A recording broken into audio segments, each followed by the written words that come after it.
vessel for a final dream. Architecture float of demon schemes.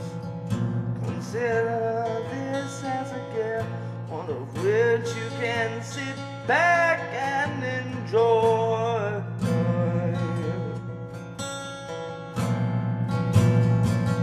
I possess a rotten soul, run right through its ways, but I can set aside for now all the for just a taste of your overflowing cup. Atonal music is a style of music that has no tonal focus.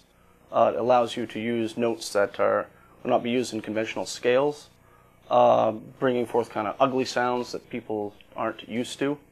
I've been drawn to it since I was a child. I love feeling uncomfortable. I love the sounds that can be achieved when you toss notes on top of each other that don't work.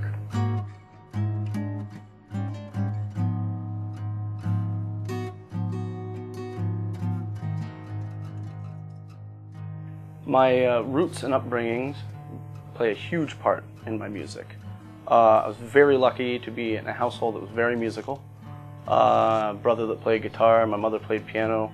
There's always a large variety of music. My dad was very much into opera. My brother and my mother showed me things like Black Sabbath and Judas Priest. I always wanted to experiment myself with recording songs. Back in the day I would use an old slimline tape recorder to record one track onto, say it's me singing or playing guitar. And then I would use another tape player, play from the first tape, and record to that and capture it on the second tape player. If I didn't have the strong support that my family gave me growing up, I definitely would not be as adventurous as I am in what I do. Driving the car in your dreams was your biggest mistake. The songwriting process I use is a very kind of cryptic, monolithic dream. It comes to me all at once as one portrait, and it's a matter of taking the time to decipher what I see and putting it to music, and it happens when it wants to. There's no stopping it. It doesn't matter what I'm doing at the time, and my family has suffered the consequences of that. If it comes at 3 in the morning, it comes at 3 in the morning, and it has to be done then. There's no editing. What is. You don't edit your children. When it comes to lyrics, it is whatever comes out of my head. I don't cross out lines. I don't think about any of that. When it comes to whatever I'm playing, it is what has immediately gone from my head to my fingers. I refuse to change it. I used to, when I first started making music, try to bend it to other people's needs and wants, but I threw that out the window a long time ago. Process is serious. It's quick. It's very quick. And I would say beautiful. Scary, but beautiful.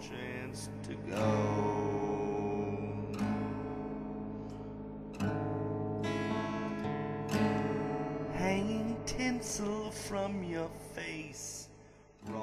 Time influences me. I love to fight it. I love to bend it. I enjoy throwing curveballs at people when they just feel like they're catching on to something, to yank the rug right out from underneath them. Just the making them not feel happy is a very big influence of mine. I enjoy being influenced by the fact that music doesn't need me at all to make it. I'm honored for it to choose me, to be in the process. I'm inspired by hatred and sadness, the passing of a loved one, failure. All these things are, to me, just widen the spectrum. If you limit yourself to happiness and catchiness and poppiness, you're taking your colors, you're taking them, you're minimizing them. You're left with 4 or 5 colors to paint with. And I happily have a huge spectrum to work from. I'm not afraid to go into that area that most people don't like to go to.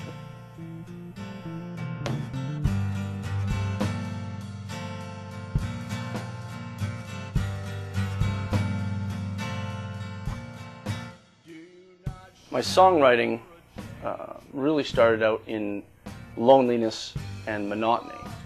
I really enjoyed sitting around trying to push the boundaries of my patience. Singing the same thing over and over again for hours at a time to myself. Spending a lot of time looking at a wall. When I first started picking up the bass, I'd try to imitate things that weren't bass. Listen to car commercials and try to figure out the horn lines. The main focus, though, was that really focusing in on being one person, not associating with other people's approaches. If there was an influence there, kind of taking it and molding it to what I wanted to do with it, kind of taking control of it. And as a youth, it was much easier to do because I'm not as jaded as I am now. I wasn't as jaded. Everything was free and open. There were no limits. Now, my songwriting process and how everything comes together is a little bit more crazy. I don't allow myself much room to breathe. There's pros and cons to that. The pros being the fact that the product tends to have a very frantic essence about it. The cons are the stress and the actual gut pain, and I mean you're birthing a baby. It's never comfortable.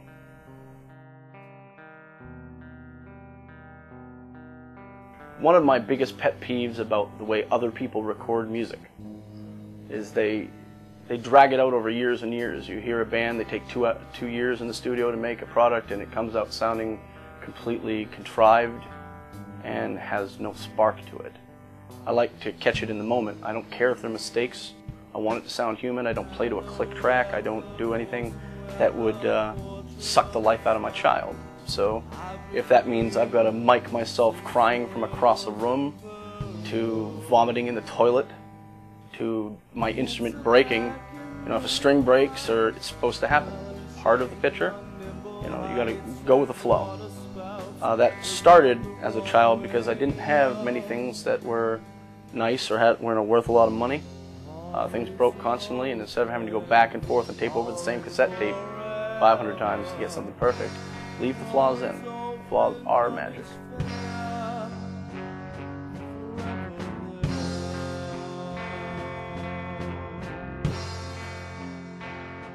The length of time it takes to record an album can vary depending on the material involved.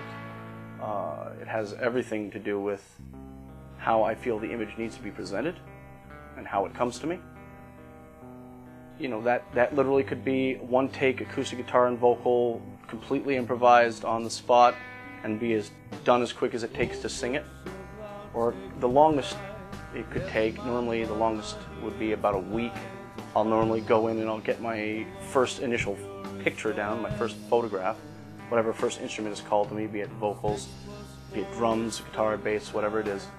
And then the layers come, sadly, very quickly. There really isn't any room for fun. It's a matter of desperation. You've got to get it done as soon as it comes. And it's not because I fear losing the idea in my head, because it's stuck with me and all my albums are stuck with me.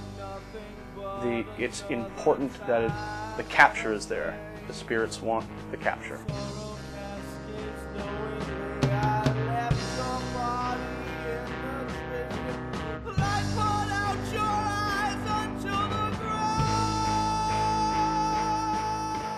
The process for recording an album is once again very driven by the source. Is it something that I need to record on a pocket recorder as I'm laying in my bathroom crying? Is it something that is done in a band situation? Do I need to find people immediately to come to my house and track the other instruments? Do I need to direct them on what they're playing? Do I let it be, is it a free-for-all? It really is dependent on how it is presented to me as an image. I've done recordings where I found, for example, I have an album called The Diane Chronicles. And the original recordings were me when I lived in my shoebox apartment, crying into a voice recorder, basically having a nervous breakdown. A lot of crap was going through in my life, but I wanted to document it. I was in a very suicidal low. I wanted to have it there, and, you know, have something to leave behind to someone if I kill myself. So I have the recordings. A couple of years later, I was like, these are hilarious. These are serious little gems of psychosis. And on that album, I just decided, you know, what better way to accompany these sad moments than a really chintzy Casio kids keyboard. So I did layers of that, and it kind of gave it like a circus feel. And I mean, that's just one example. I mean, it can be anything. There are, once again, no limitations.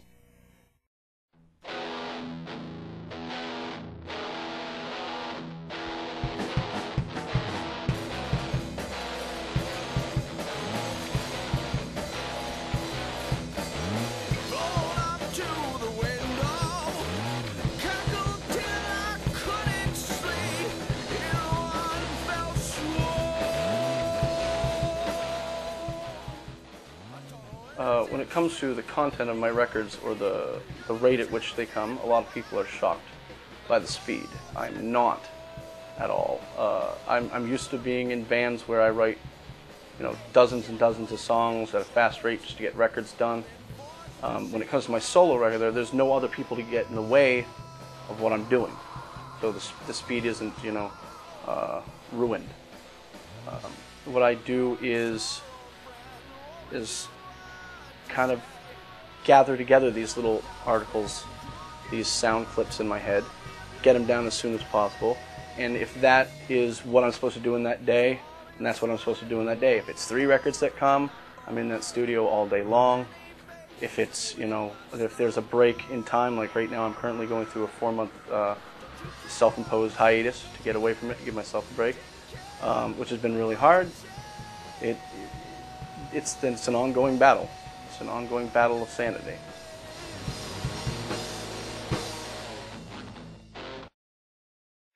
In closing, I would say to push the boundaries of whatever you're doing. Embrace death, bring on the darkness.